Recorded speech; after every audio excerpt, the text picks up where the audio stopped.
Greetings, I am Lies and I use she, her. And I am Scandal and I use they, them. And let's play a game together! So, welcome back to our special playthrough of Meeting in the Flesh. Working on up to a playthrough of the demo for Pyreside Waltz, Woo! done by InkEthic Studios, Yes. which is CacoEthicArt and Ink Trashing. Yes! And the new one is so fancy and pretty looking. Oh my god, there's so many shines and sparkles. It has an option to have live 2D for all your suitors. Yeah. And also for yourself. We probably will never be able to do that, at least while we're recording. We're gonna give it a try, as I say, but if you haven't seen the trailer yet, please go and check it out. It's really charming. It's really lovely, and I super have someone I want to try and go after, because I'm like, he looked cool as hell. I love this. Alright! Okay. Let me go get something to drink. Nyargh heads towards the doorway at the end of the room, and I make a cursory move to sit up. Should I help? I can do it. Look at this Be a guest. Be my guest. Be my guest. Yes. You should relax for a few minutes. But you worked all day as well. Inconsequential.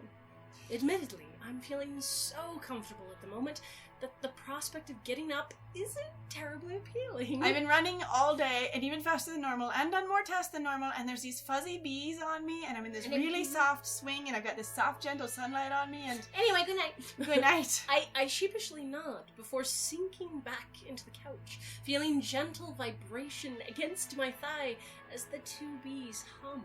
Purring bees. This might be my first time in Nyargh's private quarters, but the atmosphere is incredibly comforting. I'm not usually the type to immediately feel comfortable in an unfamiliar environment, but I can't feel any of that usual tension when I'm sitting here on Nyargh's couch, where the atmosphere is sweet and cozy and warm. He is. He is tentacle flesh monster, and he has a cozy, adorable cottage core house. With bees. Past the doorway, I can hear the gentle sounds of a heating organism grumbling to life, followed by the low drone of Nyargh's voice as he convinces it to quiet down. Okay, so we have the alarm beetle back at our house, and this suggests more organic things to do your stuff, and I love that. It's very charming. I also love the idea that if you sort of gently prod this thing awake, and it sort of starts heating up really aggressively, and you're like, ooh, shh, we have guests? Just gently. And it's like, oh, gently. Gently. No, here, let me I pet you. Him just gently soothing it. The wandering bee threatens to slide off the couch in search of something, so I absently pull it close, nestling its fluffy body against my own. It is now unfluffy body. a snuggle pillow. Yes! Soft, Can you imagine? fleshy bee. A body pillow that's a bee. Say bee on one side, bee submissive on the other side. Oh god! It's a sexy pillow. It's the Oh my waifu god. pillow, but it's a bee. Okay, I'm so sorry for but that, just a standard, organic, unchanged bee. I know. It'd be amazing. It'd be the opposite of me putting animals in clothing. It'd be just putting animals in anthropomorphic poses. But they completely ordinary looking animals with accurate anatomy. Oh, it'd be so funny. Love it. But poofier. The bee most poopy. buzzes only briefly in protest before seeming to settle down. It's like, don't hold me, okay, no, that's comfy. Oh, okay, hold on. The one in my lap, too, has fallen into the steady rhythm of grooming itself, and the tickle of its antenna brushing across my stomach now and again is comforting in a weird way. Alright, there's the dark room. Well, that's because your character It's because your character is starting to doze off. Uh-huh. It's so good. It's nice because it's not mentioned. It's one of those expositional things where you can tell the character's getting super comfy and the character is really relaxed and the character has just situated bees to a really nice way, and then it goes dim because you are starting to lose consciousness. It's so charming. It's very cute. It feels nice. And then blackness. Dark!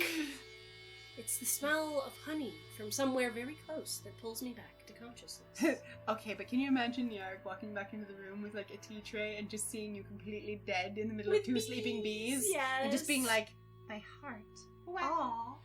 Ooh woo. Use the little mouth. Ooh woo. All the little bells. Ooh woo. I open my eyes to the sight of Nyargh settling himself into a chair across from me. Okay, I do have one tiny criticism though of this house. Hold on a second. So, the way it's set up, like, I think it's adorable, but it also looks like I'm going to put you here on this bed couch thing, this swinging, hanging bed couch thing, and I'm going to sit here and interview you.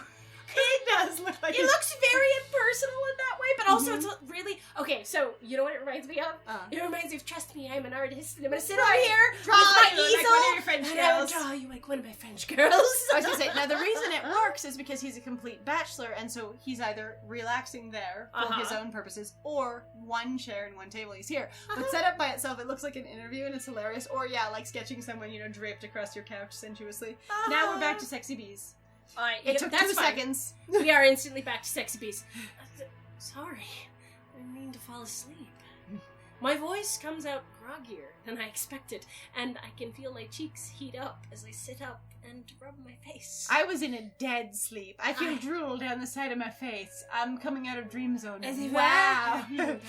The bee that I'd been cuddling buzzes in complaint at the fact that I dared to move. But it quiets down again once I've settled into position. I was sleeping. You can wake up, but I don't have to. Don't worry about it. You looked exhausted. It must have been a long day for you. I guess you could say that. Especially since I usually go straight home and straight to bed. The bees. They're so fluffy. The bees are just plush. Foofy. They're actually, like I need them to bees. be like 10% poofier. Like, I know that they're a different type of bee. They're probably based more on honeybees than the big, huge bumble like black bees. Maine Coon bees. I would love to have specific breeds of bees, though. Persian bees. I rub at my Himalayan eyes. bees. Sorry. I rub at my eyes to chase away the last feathery tendrils of sleep, and then realize that Nyargh's placed a small but elaborate tray on the table between us. I love that you can see his tentacles holding it and setting it down, and also like the shadow of him. It's very charming. It is very good. One of the bees eagerly crawls over, snatching up something from the small platter of snacks, before either of us can stop him. The biscuit crumbles in its mandibles, stopping it from gobbling up the whole snack, though, and I gently tug it back into my lap. Bee, it's for me! Bee, dinner is served! Nyargh nods approvingly. This is like when you have a cat in your lap and someone puts something down in front of you and immediately the cat's face is in it. Like they launch for it. Yeah, no, I've had cats actually do that where they're just like, you're completely relaxed, something comes down. Launch! And you're like, cat? Whoa! You got into that so fast. Ooh. Thanks. They get real eager about stealing food when they can. And if it's this food, it makes the honey taste funny. I can imagine. With how good it smells. What is it? Tea. Hi, just tea? You didn't need to make it so elaborate. I do the polite thing, acting modest, but I'm sure there's a hungry edge to my expression that betrays my words. Everything smells marvelous. Steam wafts from the teapot when Nyargh lifts the lid to check the color of its contents, filling the air with a sweet, pervasive warmth. I reflexively take a deep breath, and the tiny beads of moisture cling to the inside of my nose, and it fucking tickles! My head almost feels a little fuzzy, and I watch, transfixed, as Nyargh begins pouring out the tea. I love the implications also of Nyargh's house and his shop having so many smells that just sort of overwhelm Vil all the time, and going, the city itself must have a very neutral smell in that way. And that because when Vil does smell things, it always seems to really make them react strongly. Like when you had the whole, you walk into the factory and you can smell the different foods and it's like, whoa. Amazing. Like Vil is just very sensitive to smells, but also just always hungry but never eating. Yeah, exactly. It's viscous, like tree sap. Amber with a tinge of reddish brown as it pools in the cup. It smells delicious, but not as cloyingly sweet as I expected from the steam. Go ahead. I must have looked awfully eager, because Nyargh gestures with a tentacle before pouring his own cup. Okay, so he does this whole ritual of pouring it, and he just sees your eyes just dilate further and further, and you just lean in a little bit, and he's like, oh, please. No, please. Thanks. I place the cup to my lips and take a small sip. A dark, bitter taste spreads across my tongue first, though it's soon chased after by a wonderful, mellow sweetness that does just enough to take the edge off the flavor. The two aspects of the tea work in perfect harmony, making it a drink that's awfully hard to put down. I should not drink this whole thing. Do not drink this whole thing. Do not... I look up to see Nyargh practically dumping a cupful into his mouth, then pouring himself another He's cup. like, I can tell you're trying to hold back. Let me show you what the proper etiquette is. Here, I will show you etiquette. Inhales cup. Pops cup back out. It's completely clean. Perfect. Then he gets it. Oh. I see. To be fair, the cup does look rather small in his tentacle, and compared to the bulk of his body. Honestly, saying that that's a standard sized tea tray and look at how thick his fucking tentacles were holding it, he's huge. He's enormous. Okay, if you like tall boys, Nyargh is the tall boy. He is the tallest of He the tall is boys. the tallest. What kind of tea is this?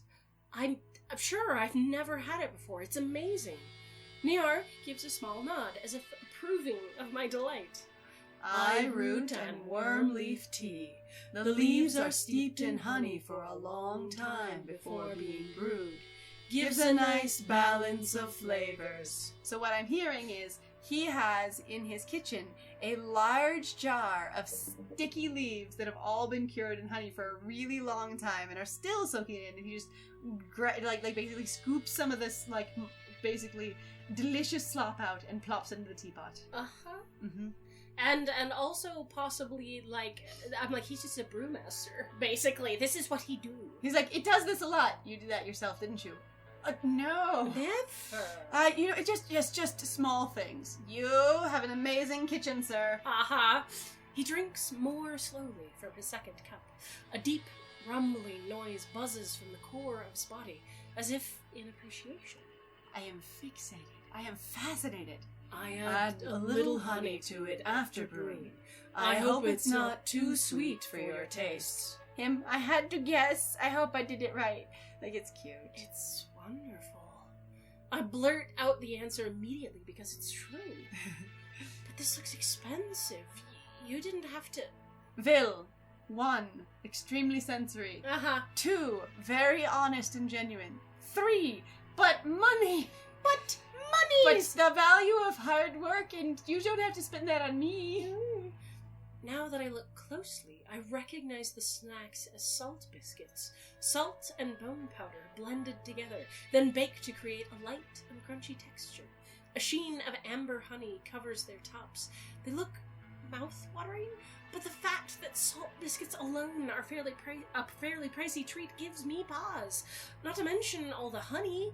Even if Nyargh owns his own bee store, it feels strange casually eating this much honey. Just so you know, he is also literally a sugar daddy. Bee daddy. He's your bee daddy. He's your bee daddy. If you don't think he's hot by now, just wait. But Nyargh only shakes his head. Look at this smile. It's so cute. I love He's it. very proud. It's my treat, Vil. Eat as much as you'd like. There's a pause before he continues, as if he needs a moment to choose his words. I'm sure you've noticed, but it's not often that I ask for any help around the store. I don't need it often, so I've grown quite bad at asking for it. So I appreciate your willingness to help at the last minute. You do look pretty used to handling everything by yourself. It must help having so many hands. I give him an admiring smile before finally picking up a salt biscuit. I would have been loath to admit it, but my mouth had been watering the moment I spotted them.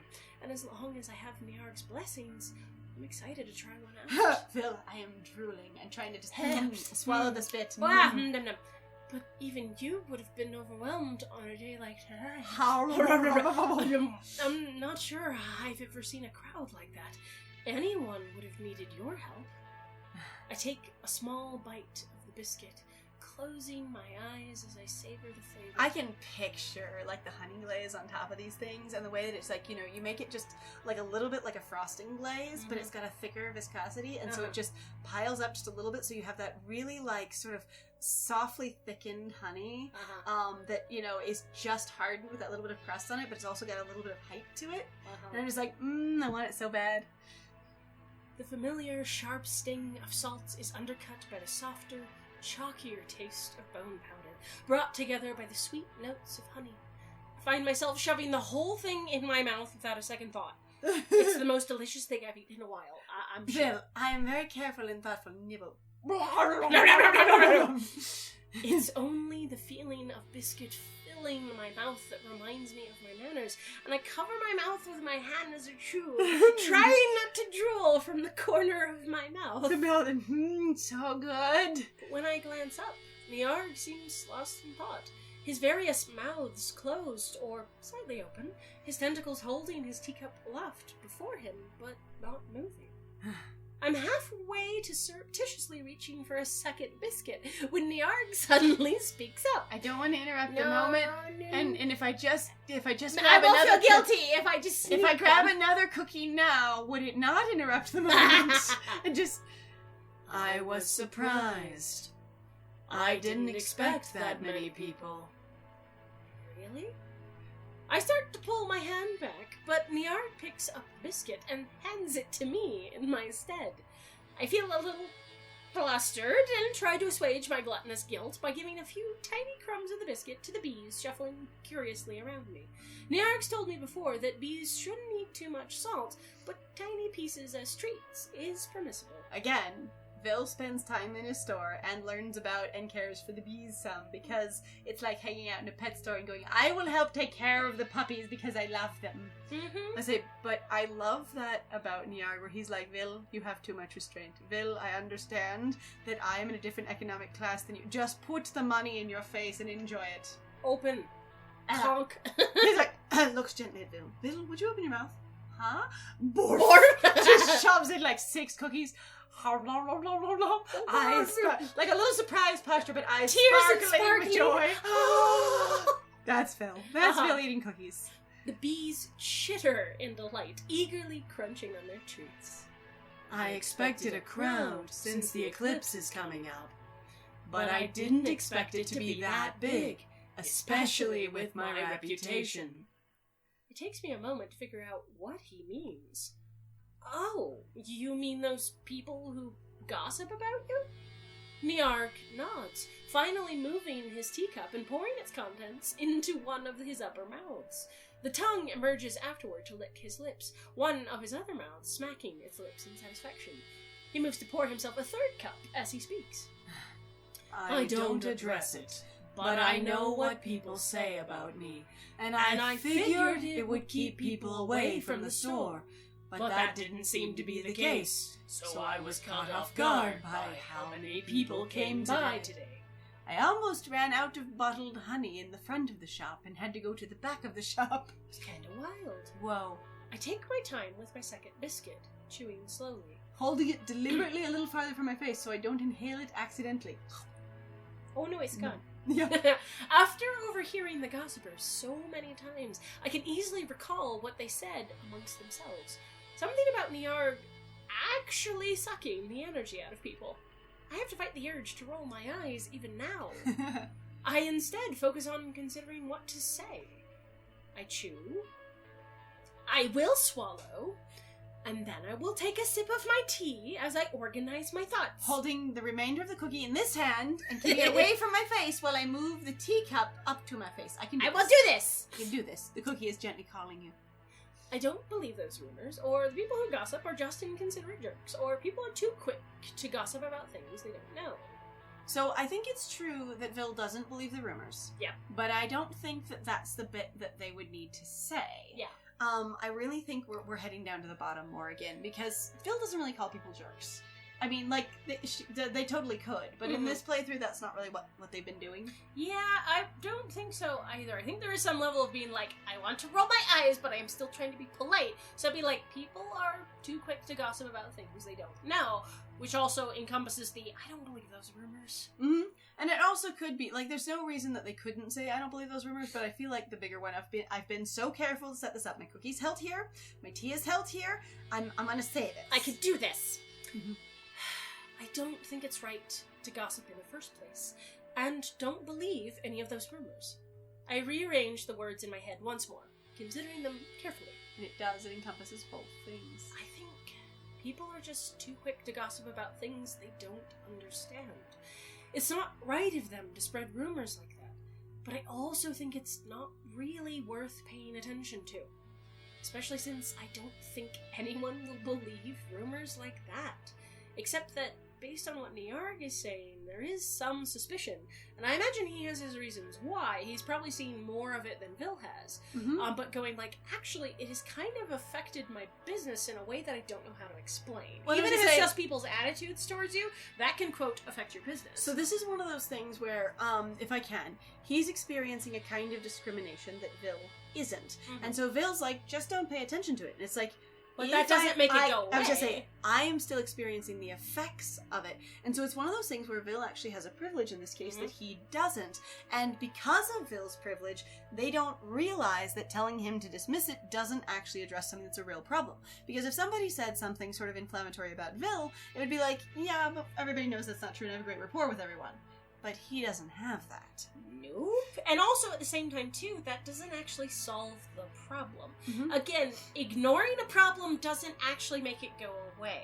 And that's the thing that people have talked about, especially, like, it depends on what the issues are. Like, do not get me wrong. There are some things that you just go, yes, if I leave it alone, I have a scar, I have an infection. Leave it alone, apply the thing to it, and it will go away. Don't pick at it. But that's very different compared to social issues, which are deeply complex and involve a lot of things. So that's the thing is, I feel like Vil here doesn't have all the information. So this is I'm trying to be polite. I am also trying not to say too much, but in that way of, I don't have all the information, I'm actually saying probably, I'm guessing, some sort of like pseudo, like that privileged sort of thought list kind of thing. Like not cruel. I was gonna say, it's a little bit, it's very, like, it's basically naivety tailored by privilege. Yeah. And I think that's really interesting and neat, because in a lot of times when I've picked choices like this in other games where your love and the player character says, don't worry about it. The love interest usually goes, oh, okay, I won't worry about it. Doesn't come back with another opinion or more thoughts about it. And so I really like this bit where it does address that, and Nyargh talks about it more deeply. I also feel like in that sense too, what I really mean also by Vil saying this and not realizing, I think with what my friend said, is how naive it really is that, for example, racism is incredibly brainless. It lacks logic. That is, like, it lacks rationale. So that is why it continues to pervade itself, because it is based on very irrational things. And you can't fix it with rationality. Yeah. And also, I was going to say that there's another piece of that, too, of going where if you say, I've had a lot of people tell me in my life, well, just ignore it. Well, you don't have to, basically behave in reference to what other people think of you. Right. And the important thing here is he's already tied it to his business and his business experience. And so he seems as though he has made an educated assumption that people are standoffish around him, and in general it has affected his business. And maybe it didn't today as much as he would have, but he also, had people not been generally uncomfortable, may have had way more business even than he did. And so it's one of those things of going, you can say ignore it, but those people still have power over your life. Yes. In the same way that if someone is bullying you, you can say ignore it, and it's like they are changing the circumstances of my reality. Yeah. And I don't want those things changed. Yeah. Anyway. It's actually pretty horrible sometimes. Rumors. I don't believe any rumors like that. Nyargh purses his lips in seeming thought for a moment before giving a small nod. That's quite a level-headed assessment. I'm not sure if it's meant as a compliment or not, and a twinge of unease prickles at my spine. I think he's really just going, that's about a median answer, without being particularly emotional in one direction or the other. Which, in that sense, so, like on the topic of racism, and you'll have to excuse me, I'm just reminded of a quote, or basically, in a letter that Martin Luther King Jr. actually wrote to someone, he talked about actually that in his experience, the person who is actually the harder individual to deal with on the topic of racism is actually the middle of the road person. Because they could turn on you at any moment because you're not good enough, you're not polite enough, you're not whatever, and it's like, this is my life we're talking about here. The middle of the road person can easily be switched to the other side. Which is it's an interesting letter. And actually, like, once I'd read it at one point, I was like, holy shit. Like, everybody went, no, I like to be on the fence about these things. And it's like, actually, it is better to have an opinion. Okay. Rather than playing the, because the thing is, there are many opinions where you go, I'm sorry, you're advocating for murder. There is no middle of the ground with you advocating for murder. Well, they're advocating for murder, but I just don't know where I am on the topic. Yeah, and you're like, no. So I was gonna say, there's a really sort of fun example in modern media that I like to pick that isn't directly racism, but it's middle of the roading. Right. Where The Witcher, which they recently did as a live action TV series on Netflix, he's literally like, I don't take sides, but by choosing not to take action, he every time is in an action. And it picks a side by not doing anything because of what inaction does. And also at the same time, due to the fact that he picks inaction, he actually causes more misery, and he is typically punished by the story for not having for being middle of the road. Yeah, exactly. Yeah. Which I actually kind of liked, because I'm just like, it's true. It's funny. You just sort of going, I have the power and I can make decisions, and I can make it easier for people, but I want to see how this plays out.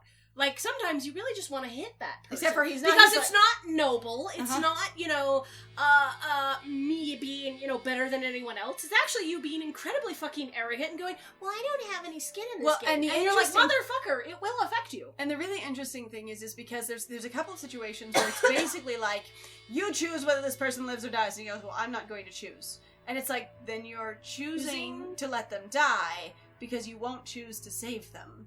Or help them so that they have a better chance of surviving. Right, and the thing is going, well, you don't know that, yes, so they're going to kill them, but you choose whether they live or die. You go, well, I'm not going to choose, that's death. The really good example of that is truly when, so in, what is it, the third episode? It's pretty early on in the series. Yeah, where he runs into basically where this wizard tries to convince him that there's these girls in the world that they've been hunting down this one particular...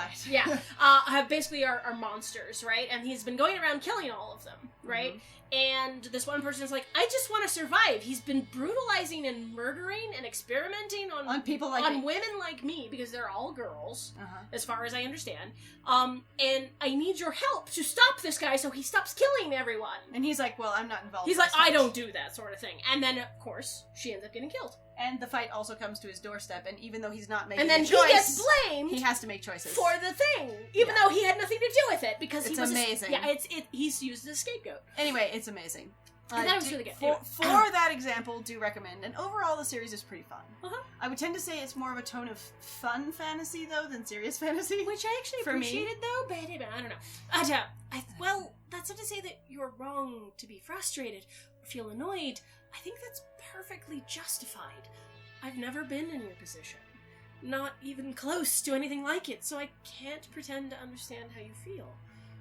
But I just meant, I doubt those people are even thinking very hard about what they're saying, or they wouldn't be spreading such ridiculous rumors, except that, as we know, again, that doesn't matter. So it's okay. I appreciate they aren't thinking very hard, but there's no reason for them to think very hard, and for the most part, these rumors come from not thinking hard. And I was actually going to say, that's actually how shit like this, though, pervades, is because you don't have to think very hard.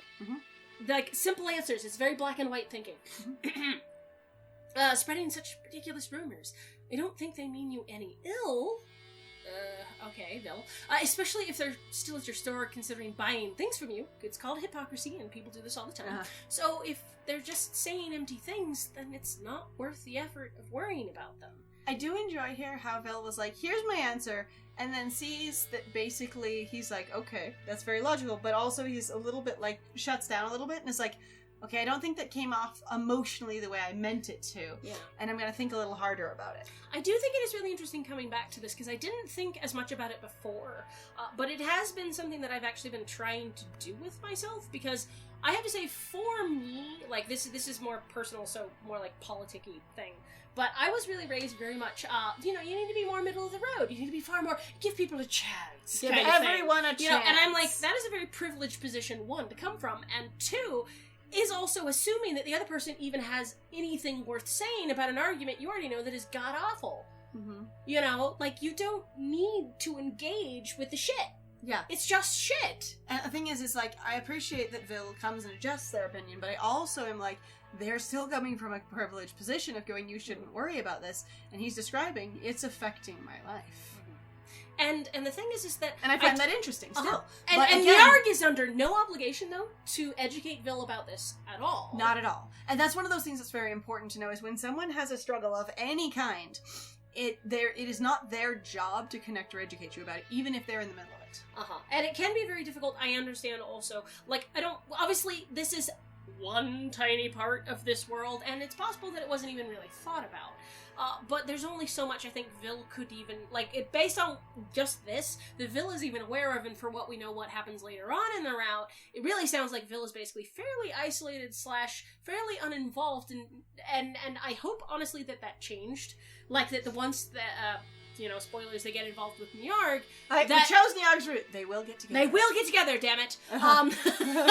Spoilers! The route ends up as a root. It ends up as a happy. No, so, that, maybe then, Vil gets to spend more time with that and go, I didn't realize before, basically, how I wasn't helping you, because all I was trying to do was going, well, and then being like, I realize now how my inaction, or my lack of, strong opinion, has probably not helped in relation to your situation. Yeah, and I think this is a really neat conversation to have. This is a really interesting thing to add, again, with more character development and complexity. And again, you can even have those conversations in real life with your friends or your family, or people that are very close to you.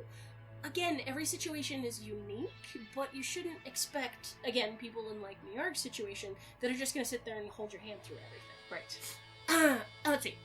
Then it's not worth the effort of worrying about them. It's sort of beneath you, in a way. Well... I must have been a little flustered, because those words spilled out of me before I could stop them. Nyargh's interruption is gentle, but firm, and it halts me in my tracks. But we're gonna have to find out what he has halted us in our tracks about in the next one! Wow! He's so good. I love him so much. Wow, this is such a good character. And thank you so much, you guys. This character was so wonderful. Yes, honestly, once we played through all of this game, both of us were just like, we love Nyargh. This is our favorite character. Also, this is my Blorbo! Yeah, capital name, by the way. I know, it's so good. But yeah, thank you very much, everybody, for joining us. Please feel free to go support Hal and Miru. So that's CacoEthicArt and Ink Trashing, respectively. Please feel free to go check out the trailer for Pyreside Waltz. Please feel free to go check out the demo.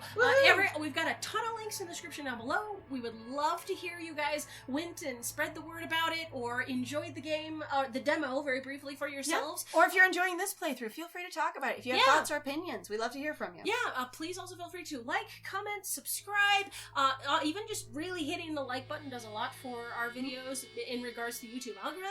Or if you know somebody who might like it and you feel comfortable sharing, sending it also gives it a lot of visibility, even if they don't watch it. Yeah, absolutely. Please also feel free to go check out our Ko-fi, our Patreon, and our Twitch. We are going to play Pyreside Waltz at some point on Twitch, I know that, and then we will do a play through after that for YouTube. So we're gonna see first, we're gonna try all the kinks out on Twitch, so if you want to see that at some point... All the kinks. Yeah! I mean, since it is a demo, and it's an early release, yes, we're but it's also just because our potato is... We're gonna figure out how it works on our computer, and then try that. And the thing is if you do want to see us play it live, you can follow us on Twitter, or you can say so in the comments, or on Tumblr, and we will announce the heck out of it when we're doing it. Yes! And then you can be there if you'd like to. Yes. But yeah, I have been Scandal. And I have been Lies. And it was great playing with you. Bye!